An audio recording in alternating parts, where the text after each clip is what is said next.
Yo, everybody, what's up? It's AJ with Hippie Fertilizing, and today we're going to talk about some messed up grass and how to fix it.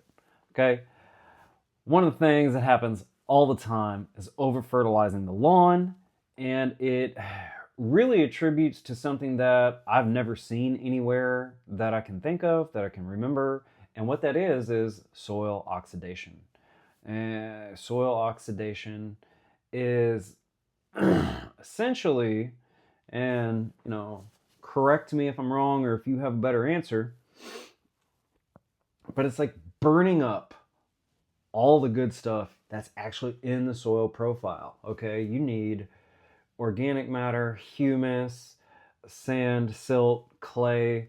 All those components make up soil, along with bacteria and fungi and other living microorganisms in the soil.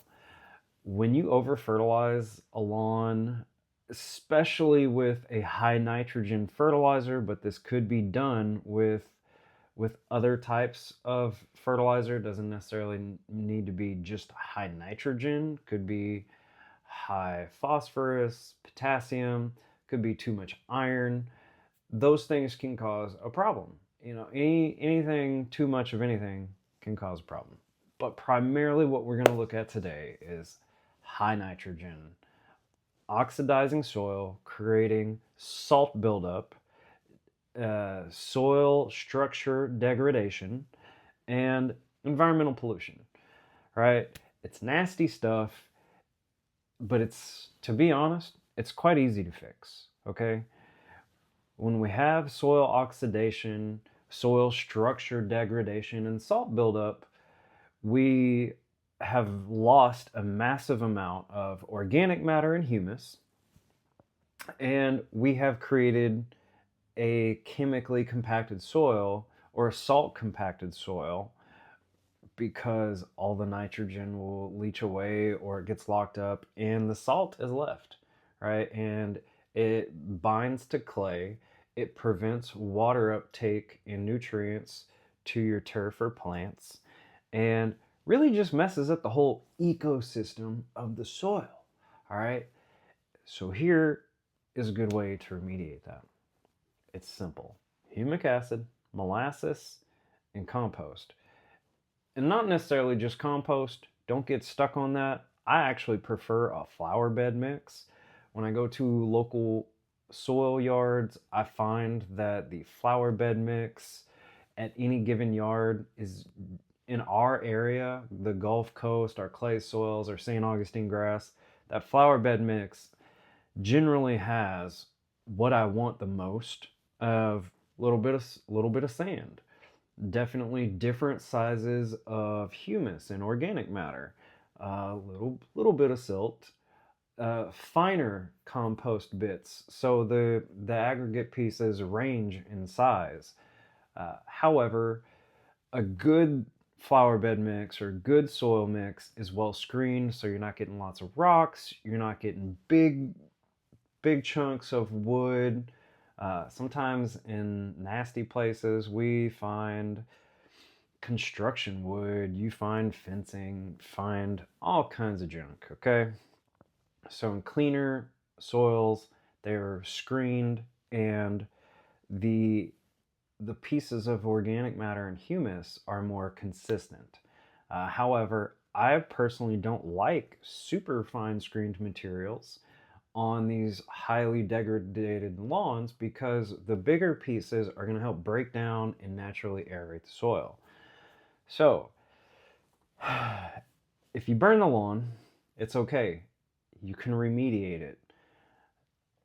Start cheapest, easiest way: water and molasses. The microbes that are going to help be produced by the sugars from the molasses are going to help eat up that salt content and start working the way in the soil to naturally aerate it and help with a process called soil flocculation.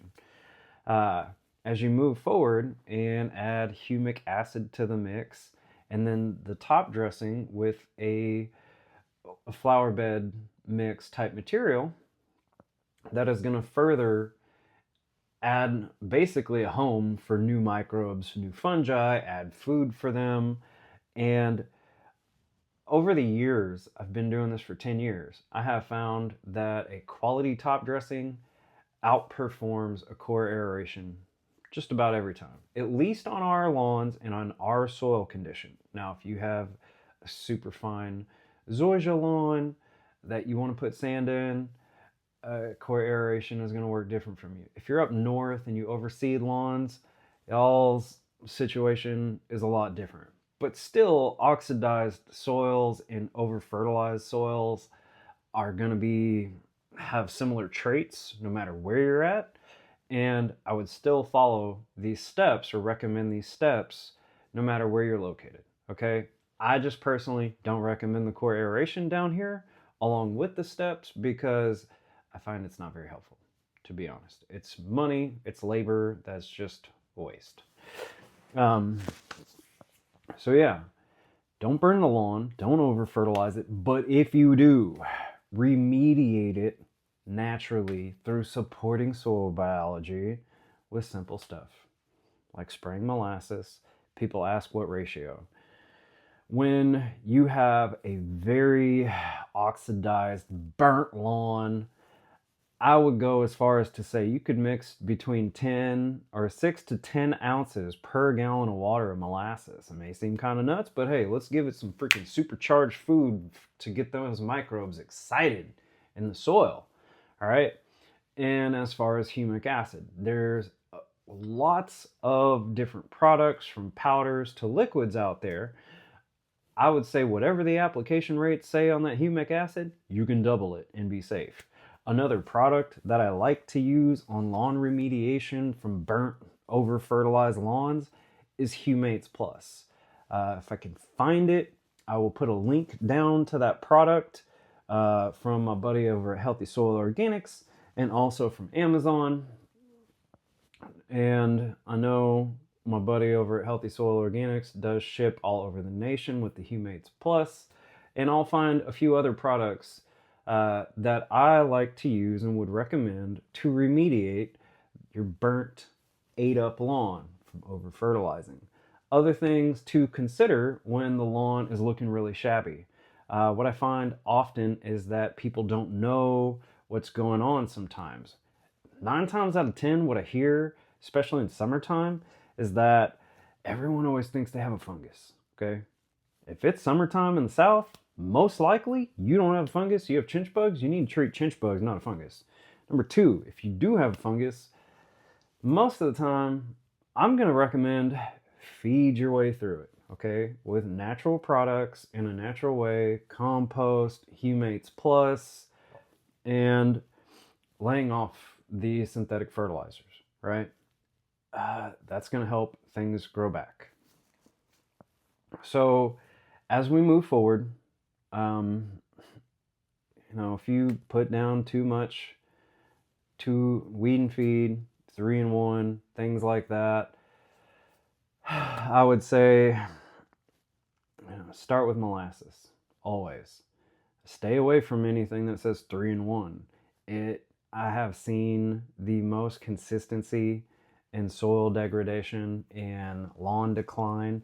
And if you're having problems growing your lawn, right, and getting it to fill in and you have bare spots, stay away from fungicides, okay, and stay away from herbicides. You cannot put down an herbicide in a weed and feed or anything like that and expect new plant growth because that stuff is sitting on top of the soil, all right? And the way those chemical hormones work in that product prevent new roots from dropping down into the soil, okay? And I see it so often, it drives me freaking bonkers, people. They're like, I don't know, I put more and more fertilizer down, then I look at the bag and it's weed and feed, so it's technically an herbicide. You're not dropping healthy roots with that stuff. If you got bare patches and oxidized soils, burnt up lawn, stay away from herbicides, okay? At all costs. It's not helping. And if you do have a little bit of weeds in that burnt lawn, they are helping to drop a root system into the soil and put down exudates and enzymes and things that are going to help naturally break up your soil, okay? And focus on the turf.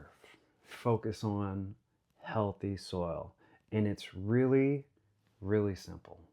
Don't need a whole ton of products, right? I think I listed off a handful of things. Molasses, humic acid.